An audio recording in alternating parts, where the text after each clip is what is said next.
Hello there, Stanley Carr here. I love collecting music and sports memorabilia. Want to know where you can find some? I'll tell you. Go to oldglory.com. This website features one-of-a-kind apparel from your favorite sports teams and musical artists. And I can help you get 15% off of all items. Use the code WWH135. Enjoy the episode. Welcome to Wrestling with Heart, a podcast looking at pro wrestlers giving back to their community. Join me, Stanley Carr, as I interview wrestling's hottest names who use their platforms as entertainers to raise awareness and do community service. Hello and welcome to another edition of Wrestling with Heart. This is the show where we talk with professional wrestlers and professional wrestling personalities about their lives in and outside of the ring, as well as doing acts of charity work, community service, volunteering, and spreading positivity. We're always about the positive vibes here on the show. And with me right now, I've got a very special guest. He is the Motor City Madman, Mike Moore. Welcome, Mike, to Wrestling with Heart. Hey, Stanley. Great to be here, brother. Thanks for the invite. It's my pleasure. So, talk to me about your childhood and upbringing. Where are you from? Yeah, I was born in Germany, Berlin, Germany. Raised pretty much in the Philadelphia area. That's where I went to high school and college. So East Coast person originally. Um, you know, Basic upbringing, nothing special. I went to school, played sports in school. Went to college on a football scholarship, and then got injured. Never got a chance to play football, and that's how I got into wrestling. Moving to the U.S., Mhm. starting school, playing sports. What gravitated you towards sports? Were you always just a big sports guy, sports fan? I was always a big guy. You know, back in the day when I was young, I'm 69 years old, stereotypes were huge. So if you were a big guy, you were playing sports. That was your assignment in life. So I just naturally gravitated to it. I wanted to play football in high school. My stepfather wouldn't let me because he had a rough life. I mean, he wanted me to lean toward academics and have a little bit easier life than he had because parents always want you to do better than them. So I actually walked on the Temple football team and got a scholarship playing there. So because I just felt like I like football and everything. I like football. I just thought I'd be good at it, and I would have been. But It tends to build character and builds up the self-esteem. Whenever you're involved with a team sport, it teaches you so many lessons about discipline and hard work and perseverance. And so getting the chance to play football, I'd imagine was a lot of fun for you. agreed. Yeah, it was a lot of fun, and I got along with all the teammates famously. So we even had a lot of fun in practice. It was grueling, but we had a lot of fun in practice. What were some things that you learned in football that you took away from it and kind of applied it to pursuing a career in the wrestling business? One of the biggest things coach told me back in the day was that it's not the person that goes 110% that goes hurt. It's the person that goes 90%. And that really, really stuck with me because I truly believe in life. If you give something your effort 110%, regardless of what anybody tells you, you can be successful at that. And whether it's sport, whether it's life. So it's a good motivator. Yeah, and so you get motivated to pursue professional wrestling. Was that always something that you grew up watching, or did you somehow fall into it later on? I literally fell into it after after I got injured. What happened was I couldn't play football. After college, was signed by the Generals, USFL, and I ended up having a triangle break in my ankle. And then that prevents you from covering the flat. It's hard for you to move laterally. So that was in my professional career. And when I was getting treated for it, when I had the surgery and everything else, I ran into Buddy Rogers, who was the champion before, the Hulk Hogan era. And Buddy Rogers at the time was opening a school with Larry Sharp, called the Pretty Boy Larry Sharp, called the Monster Factory. So they kind of talked to me, and they're trying to give me their spiel about getting into wrestling. And I had actually wrestled in high school, uh, collegiate wrestling. And when they first mentioned it, I didn't know a lot about pro wrestling other than what the rag said back in the days. And I was like, I don't know, I'm not really sure. And then they said the magic phrase, you can earn six figures. Oh, okay. You get my attention now. So that's how I got into it. It changes your response for sure when you hear, I'm gonna be a big star, I'm gonna make the money Yeah. and pursue fortune. And so getting to be in the wrestling business, it's very grueling. It's hard. You have to fall and take a lot of bumps, and you have to be get your body used to being in a lot of pain. But you playing in football, I'm sure, kind of helped with that. You know, with getting used to that lifestyle, because it's so like it's a contact sport. Yeah, football really prepared me for that, but even more judo, because I used to play judo, and that really teaches you how to fall, how to protect your body. And if you fall correctly, as you well know, you're not going to get injured unless you're falling from like 50 feet. You know what I mean? But you fall directly and disperse the impact, you'll be okay. So the judo really helped me immensely with pro wrestling. Did you get to compete in like any tournaments or participate in like various events in martial arts, whether it was judo or karate or some kind of martial art? Yeah, well, back in the day, I'm assuming it's probably still the same way now. Judo is one of the few martial arts that you actually had to compete to be able to move up in belts. So you had to get points to be able to move up belts along with the techniques and everything else. So yeah, and it was kind of kind of cheating for me because I was a big guy back then. You know, I was 315 pounds and I was strong. And you compete against people in your same belt classification. So I would compete against white belts, but they wouldn't let me compete against the white belts strictly because of my size and strength. So they made me compete against brown and black belts. But what happens is when you compete against competitors in higher categories, you get more points. You know, so it was easier for me to advance because I was racking up a lot of points in tournaments. It's that never say die attitude, that I give up attitude. You know, you keep on going and you start, you know, developing confidence and you go to wrestling school. Talk to me about working with Larry Sharp at the Monster Factory. Yeah, I have nothing but fond memories of wrestling in general. You know what I mean? But the Monster Factories, it was they were great days. Pretty boy Larry Sharp and Buddy Rogers, two great guys, you know, and it was nice back then because it wasn't flooded with a lot of people trying to go through school, so you get that individual attention, and they were able to get you, you know, show ready, event ready in a very short period of time. I mean, from the time I started talking to Buddy and Larry to my first match was about 3 months or less. Three So months. yeah. So it was like quick. It was like you had to learn very quickly, and so they got you right on that, right on cue, you know, for your first match. Yeah. Wow. Yeah, little known fact, the person I trained with when I was there was Bam Bam Bigelow, Scotty Bigelow. And let me tell you, traveling with Scotty and being with Scotty is an adventure in itself. Unfortunately, he passed away, but he's a really, really good guy. I do want to backtrack about one thing about wrestling and about martial arts and that kind of stuff. I and I boxed also. Tex Cobb, the guy that fought Holmes for a title, Raising Arizona, a bunch of movies. That was my sparring partner when I was Hmm. boxing.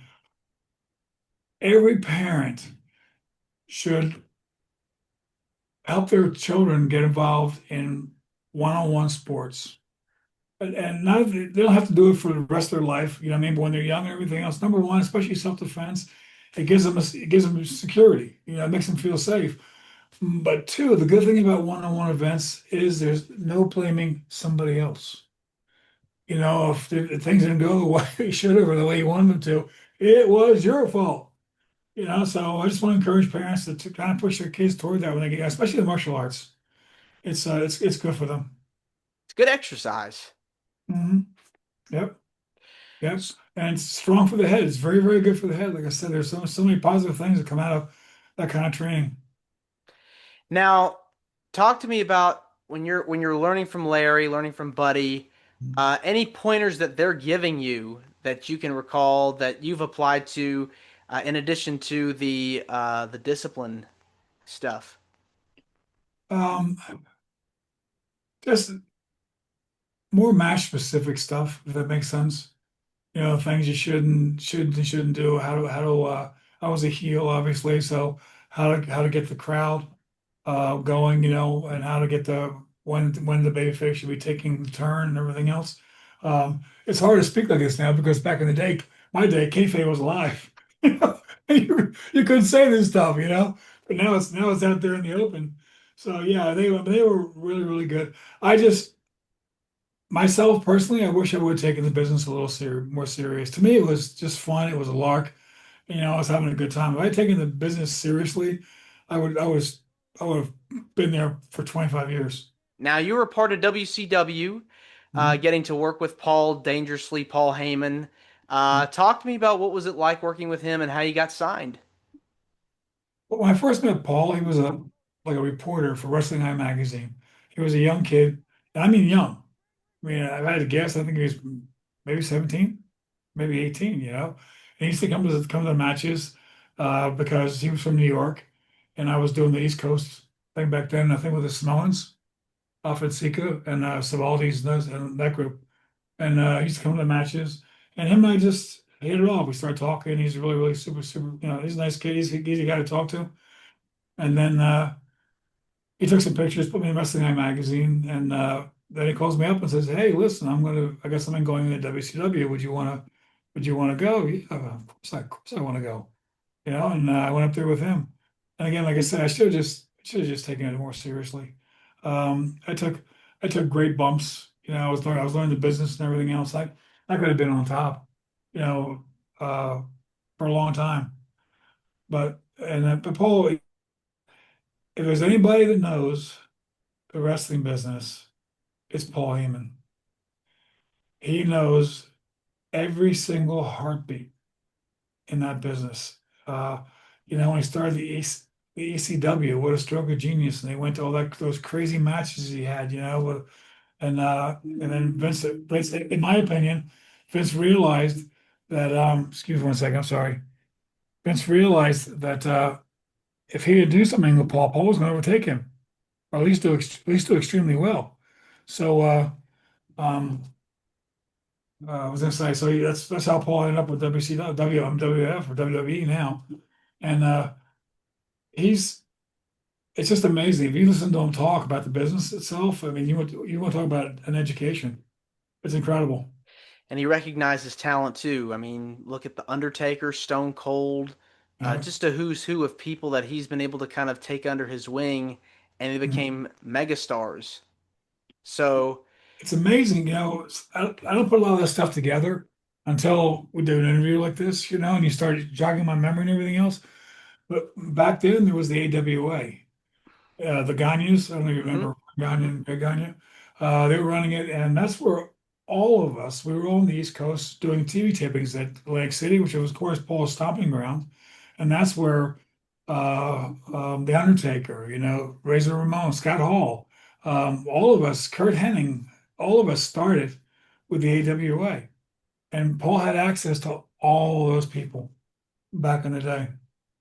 So sometimes it is, right place at the right time. It's fascinating how like the cycles of wrestling work and how and where everybody kind of ends up from the different territories. So, um, you got to work with Paul in WCW. Talk to me about some of the people you got to wrestle there and any memories, favorite memories you have of your time in the company. Um, WCW for me was basically a blur, if that makes sense. It really was. I worked against Lex Luger. They brought me in to fight Lex Luger. Um, that was interesting. Uh, I think Lex doesn't like big guys, or he's afraid of big guys. He's a good dude. He was a good dude back in the day. I don't know what he is like now. You know what I mean? But he was a good dude back in the day. But I found it a little hard to work with him because I think he was a little nervous. You know, being in the ring with a guy much much bigger than him. Um, but like I said, my time in WCW, I enjoyed the territory that I had the most fun in by far is Lutte Internationale of Montreal with Ricky Steamboat and Dino Bravo, Brito, the Andre the Giant was part of the team up there. That was the phenomenal territory. I laughed from the time I got up to the time I went to bed, and I was a practical joker up there too. So you want to hear a good story? Rick Martel, we were doing interviews, right? And they did them ringside for this particular match. So Rick comes to me and he goes, "Hey, Mike," he says, "I'm going to wrestle this big California Steve Strong, this guy. You know what should I do?" I said, "Well, a classic match. You're faster, you're quicker. You know what I mean? This guy's just muscle bound, can't move." He goes, "Yeah, yeah." He says, "I'll show him how strong my wind is. I'm sure I can run circles around him." So he goes and he gets balloons that's gonna blow up, to show the announcer how his wind is. So he blows them up, you stretch them, then you blow them up and you let them relax and you send them down and everything else, and they're already stretched out. So he's all ready to do the interview. I come sneaking over, I take the three that are already expanded, and I put down three of the smallest balloons I could find. So Goodness. down there, and he's doing the interview. Steve Strong, I'm gonna run circles around you. And he's like, it was a it was a funny moment. Everybody popped. Hilarious. Uh, Only in wrestling. was I got called up to Brandon, Ontario by Vince to do TV taping, do some dark matches for him. He just want to take a look at me, and he wanted to see how the crowd reacted to me, and I kind of, how it goes. Mhm. And I went up there, and the first match was against the guy who was on the pile driver. Uh, what was his name? Can't remember. The pile driver was his big move, and nobody had ever gotten up from his pile driver. So I'm up there and we're doing the match and everything else. I'm supposed to take the pile driver because they want to make sure you're going to follow the program. That's the biggest thing. When they bring somebody in new, they want to make sure your ego isn't too big and you're going to follow the program. So of course they're going to give me the pile driver and I'm going to take it there and I'm supposed to get ended up helped off the mat and everything else, right? So the match didn't go exactly the way it should have gone, and I had to basically say that if this match goes the way it's supposed to, or one of us is going to end up in the hospital. And to make a long story short, I did this in the corner, and referee's counting me up. He's laughing because he knows what I'm saying, and he knows this is supposed to be part of the event. And so, to make a long story short, I take the pile driver, and then I'm over. The referee's counting. He says, "Hey, Mike," he says, "Vince wants you to get up, but get up slowly." Now, remember, nobody's ever seen anybody get up this pile driver before, and the only people who are going to see is, other Meltzer had his rag out back in those days, so I'm sure we'll report it in there. You know what I mean? But nobody was seeing this stuff. People were at the show, so I get up and I walk back slowly, and I hear him yelling in the control room. This guy was going to kill me. Yada yada yada yada yada. So I think I'm done. I already have my plane tickets. Back. I don't care. I go back and I go take a shower, and George Scott comes in. And George Scott was like, "Hey, Vince wants to talk to you." I said, "Okay."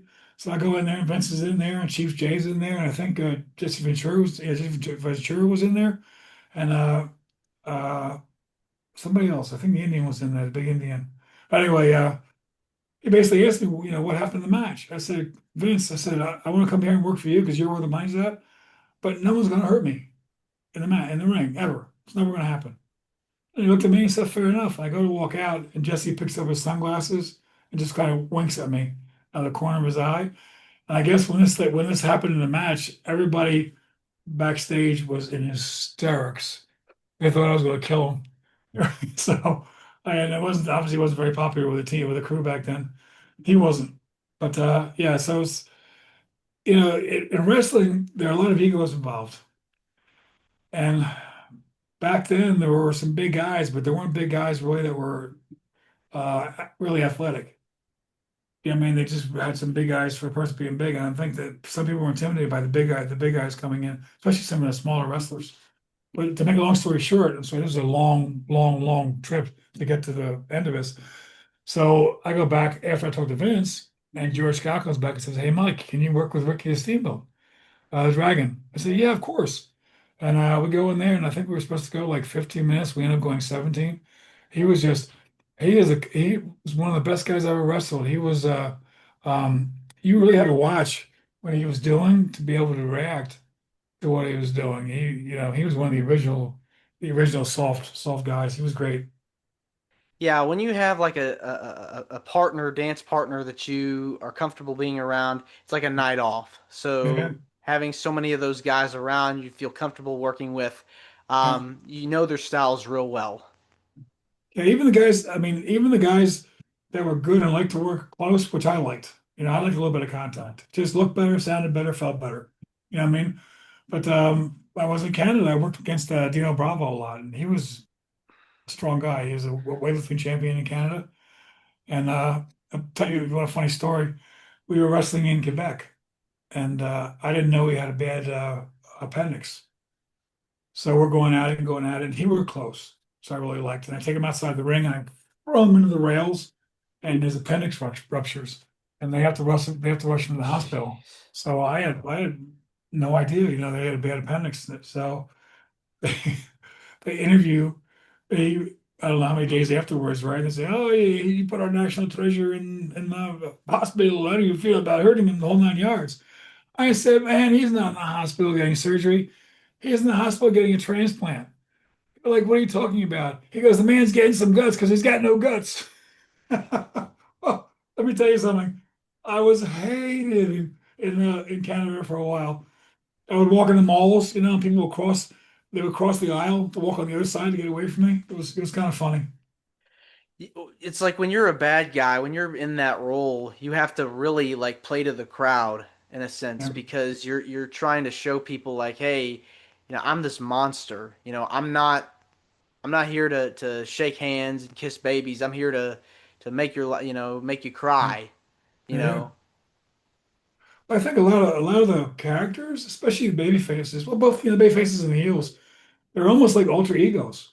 Because it seems like some of the heels are the greatest men on earth, or excuse me, the greatest people on earth, because we have female, obviously wrestlers also. But and then some of the baby faces are, you know, not not so friendly. I'll just leave it that way. They're big on their hype. They believe their own promos. But I'm probably gonna hear from that. But yeah, it's just and when you're a heel, you're right. You have to be like that. I was backstage one time. This kid asked me for an autograph, and I took his card and I signed it and I threw it on the ground. I stepped on it 3 times and walked away. And somebody asked me, he says, "How can you do that?" I said, "I just made that kid's day." He's gonna go see his friends and say, "Hey, I just saw the Motor City Madman. He signed this. Look, he's such an asshole. He stepped on it." But he's gonna say it with a big smile on his face.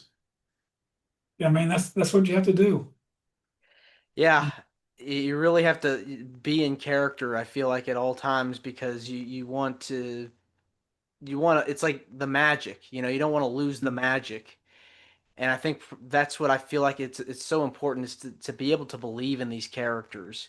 Like these Yeah. people are good, these people are bad, and you gotta root for the good guys, boo the bad guys, and stay connected, stay engaged. And that's I feel like what pro wrestling is at its core, good versus evil.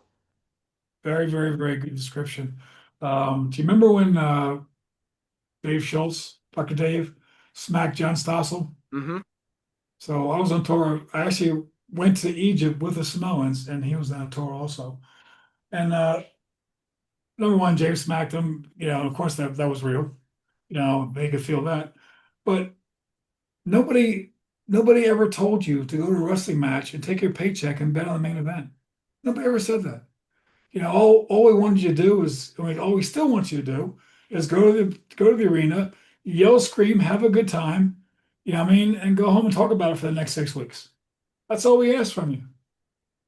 So it's kind of good that kayfabe is dead, but I go both ways on that. You know what I mean? Do you keep up with the business at all today, or are you not watching the shows? Um, Honestly, I'm so busy right now. I'm still in entertainment. I'm a producer now for events, for shows. And I'm so busy that I would like to watch some of my matches, just some technical points to see some of the stuff you're doing, which I have which I have done. Um, I don't have time anymore for all the fluff. If you know what I mean. I understand it's necessary and it works for the program and everything else. It's I get it, but I'm more into the technical aspect because they're doing some crazy stuff. Some of these moves they're doing now. are crazy. And you got to really look to see how the person that's throwing somebody is protecting them, and the person that's being thrown is protecting themselves. So I do like to look at it more from a technical aspect sometimes. That makes sense. Yeah, I think today you have so much diversity and a variety of different styles, and so a lot of the stuff today it's very acrobatic, and it's you see a lot of Yeah. 200 plus pound guys really, putting it all on the line, with the dives and the flips and all that stuff, and so it's evolved, but I think that you have so many alternatives out there now and different places for people to go. So I think wrestling is in a much better place because of that, because of having so much competition and so much variety. Yeah, I agree because you're dealing to a very, very diverse audience nowadays. And I agree with that stuff. I mean, you're never going to lose the big man because people always want to see a big man, small man, classic match, want to believe that the little guy can run circles around the big guy. And so that's always going to be there.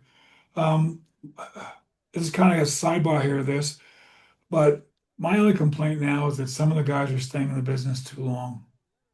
Um, I didn't watch it. I tried to watch the Mickey Rourke movie, the wrestler, whatever. Yeah, It's, yeah. I got about 15, 20 minutes in the movie and I couldn't watch it anymore because I knew people like that. Guys that for whatever reason can't make money any other way or need the adulation from the crowd and they're working for like $100 a night, and taking pain pills and everything else to get to be able to move. So I just I think some of the people should know when it's time to retire. It, Other than that, it's a great variety of talent that they have now. it's an art form, and I Mhm. think that when you have something that's unique and special like pro wrestling, I think it's just something that more people should check out and watch because it's really you're never gonna get something like this anywhere else. Okay, well, this is a lot of people don't know this stuff. Um, I believe in giving back. You can give back with money, you can give back with time. For so longest time, I give back time. I give money for the food banks and that kind of stuff, you know what I mean? But I give back time. I was working in Australia for a while. I ended up joining the fires. I got permission from the government to join their Royal Fire Service, the best forest fighters in the world.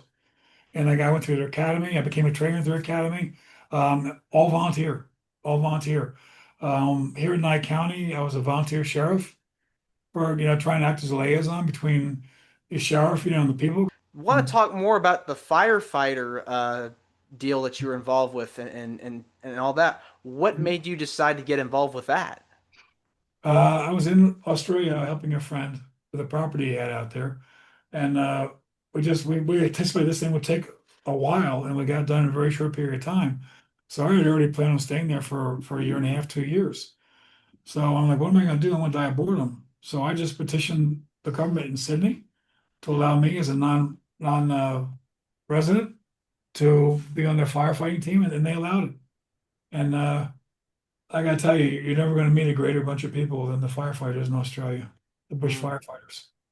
It's just it's scary. You'll be they have a couple trees in Australia.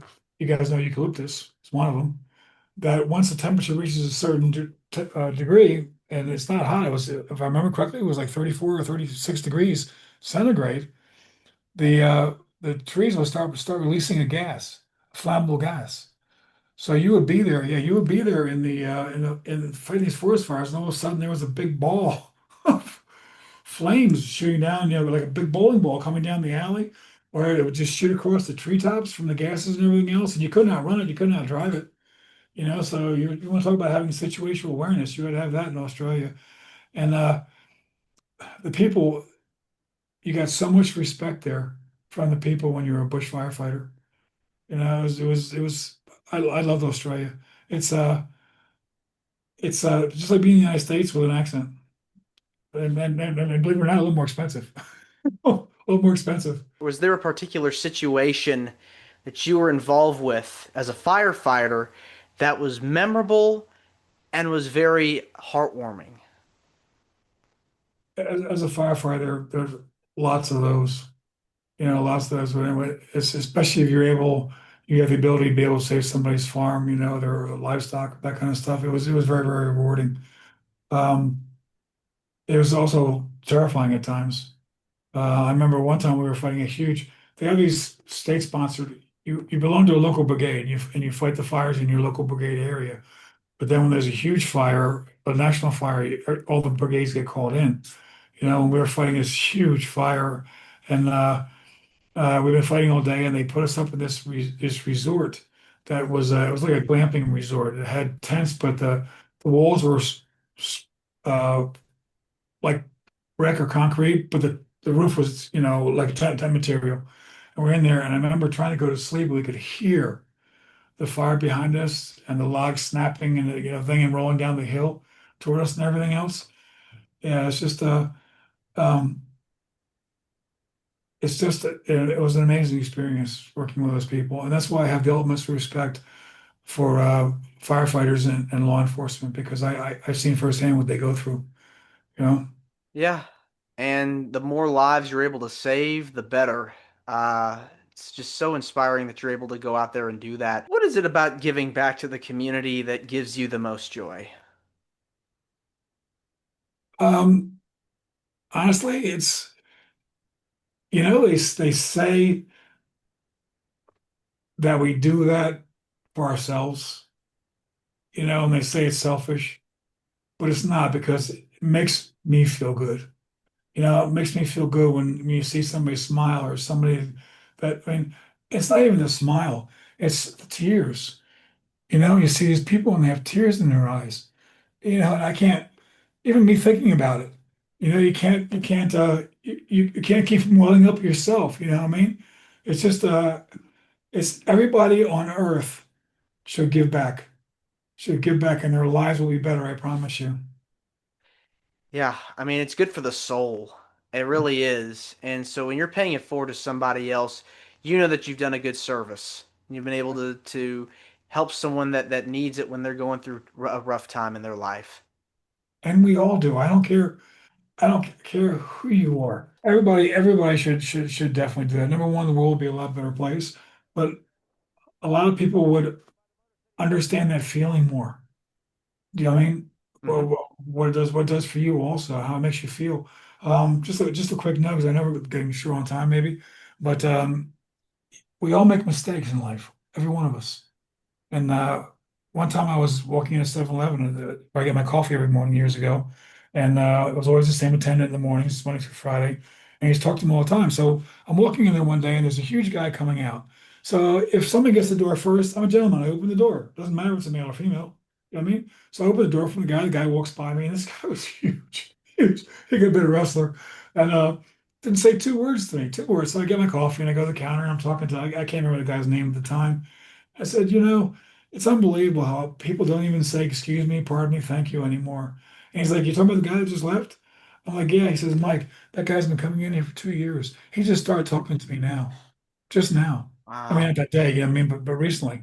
And it made me realize that you never know what's going on in somebody's head or what they're dealing with, That guy probably wanted to say hi. He probably wanted to strike up a conversation, but he couldn't. Hmm. So sometimes you step back from an altercation and you think about what's going on, you know what I mean? You can say, so, whoa, no, no, back down here is something else going on here. Exactly. And the thing is like once you know their situation, you better understand it. And so you can be able to understand what they're going through and be able to help work through what they're Yep, going through and try to resolve it. yep. And I was saying earlier too, is just don't think that you're going through something that no one else has ever gone through before. Hmm. Yeah, I mean, Hmm. you're not the first. And people have gotten through what you're going through. And just remember, too many people, it's like losing your job and the door closes, and you sit there and you stare at the door forever, not seeing the other five of them on either side that opened up for you, the other opportunities. That's what happens stupid cliches. If life gives you lemons, make lemonade. If something happens, look at what it's opening up to you. I mean, I guarantee you, regardless of what it is, and there's some bad things that happen to people, some extremely bad things. But if you look at it closely, there's a lesson to be learned from that, and something that'll make you a better person. Exactly. It's just a stronger person, stronger mind. You Yeah, can achieve a lot. yeah, exactly. And every one of us, everyone has that ability. I've said it a million times to people. We all have an ability, some kind of ability. Like my wife is an amazing creative, amazing creative. You know what I mean? Um, we all have an ability, but the majority of us spend our entire lives not realizing what it is. We're not devoting time to something that we really, really, really, really enjoy doing. It's just we all have ability. Every one of us can be successful. And each one of us has a different level of success. We consider to be successful. At my age now, I'm successful when I'm smiling. When I'm happy and smiling, I'm having a successful day. You It's know? all that matters. It's all that Yep. counts. Yep. Well, Michael, I want to say thank you for coming on to the show. It means a lot to me and to my listeners and viewers that are watching this on YouTube. Where can people find out more about you on social media? And if you want to plug anything, feel free to do so. You can see me. I'm on Facebook. Uh, Michael Moore. Um, I think. Uh, You know what, dude? After we hang up, let me look it up and I'll give you some addresses Okay. that you can put in your stuff Okay. so they can contact Okay. me. Okay. 'Cause I do love to talk to people. So um Yeah. Well, also, thanks. yeah. Well, Huh? thanks again so much. And Yeah. you're more than welcome to come back. I appreciate it, Stan. It was a real pleasure talking to you. It really was. And it's nice that you have this tilt to these interviews where it's geared toward helping people. That's where it's at right now, brother. We all need to be helping each other in some form. I So it was a appreciate it. real pleasure talking to you. It's all my pleasure's all mine. Thanks again. This is Wrestling with Heart. I hope you found this podcast to be informative and entertaining. If you did, please hit the subscribe button and look out for the next edition.